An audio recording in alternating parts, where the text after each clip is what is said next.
திருபுவனம் இளைஞர் அஜித்குமாரின் உயிரிழப்பை கொலையாகத்தான் பார்க்க வேண்டும் என அதிமுக பொதுச் செயலாளர் எடப்பாடி பழனிசாமி தெரிவித்துள்ளார்.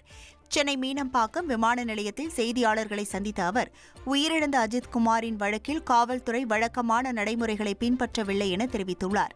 மேலும் காவல்துறை அடித்து துன்புறுத்தி உயிரிழந்ததின் காரணமாக இதை கொலையாகத்தான் பார்க்க வேண்டும் எனவும் குறிப்பிட்டுள்ளார்.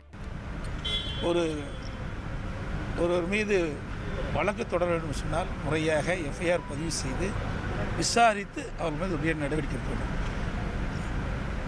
ஆனால் இந்த அஜித்குமாரை பொறுத்த வரைக்கும் அப்படி எதுவுமே பின்பற்றவில்லை.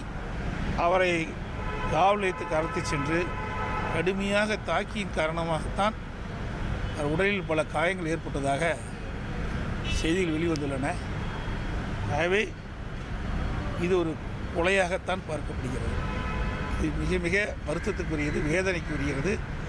இதில் சம்பந்தப்பட்ட அனைவருக்கும் உரிய நடவடிக்கை நீதிமன்றத்தின் மூலமாக எடுக்கப்படும் என்பதற்கு இன்றைய விசாரணையே அது உதாரணமாக பார்க்கின்றோம்.